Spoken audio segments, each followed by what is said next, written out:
Ayun mga kumot na try na tayo. Nag-test ride tayo ng Falcon and Griffin. Dito sa Euro Motor. Try natin yung Falcon. Ito.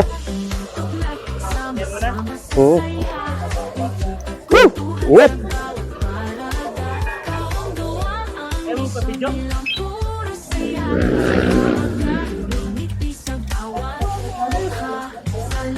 Ayan, mga kumot na ito. Test ride natin yung Falcon 180i. Although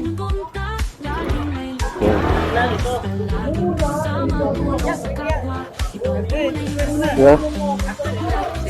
Ito nakakilos na siya at the same time ito yung dashboard niya. Test ride natin. Start natin sa slow.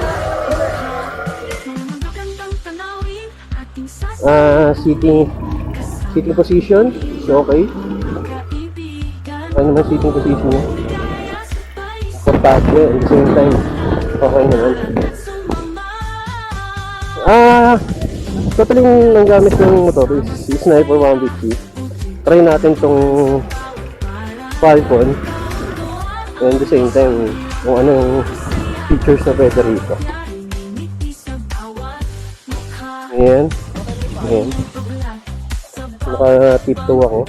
5'8" ang height ko. At the same time, which is, ano naman siya, dito naman siya. Try natin. Subukan natin paikot pa ganun pabalik dito. Ayan, tapos ride natin. Okay naman.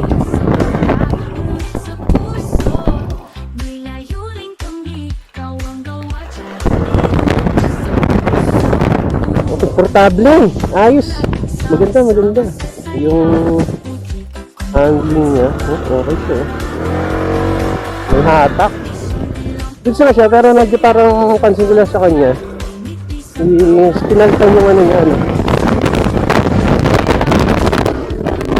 Pinalitan kasi yung CVT. Kaya parang medyo late.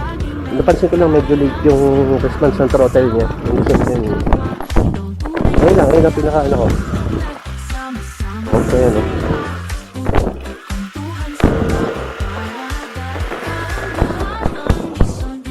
Ngayon napansin ko sa kanya, no? Medyo late sa umpisa. Late yung ano niya. Sa umpisa, late yung hatak niya ng throttle. Yung the same time. Ayan, may ano rin siya. Side stand key switch.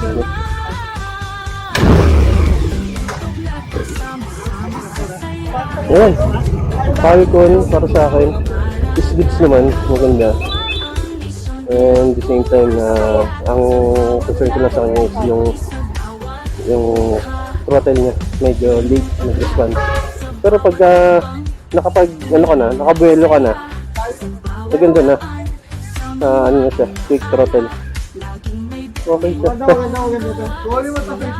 Tapos next natin pero yung arangkada para sa akin mas malakas pa rin yung ADB 130. Ano siya sa akin bro, medyo late yung response ng throttle niya. Oo, sa arangkada no. Pero pag dumidikna na siya dulo, doon na, ano na siya, quick throttle na siya. Yung ADB 130 yung sa arangkada may bigay.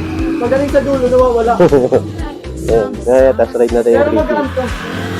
maganda. Kesa doon sa akin, ang bigat ng akin eh.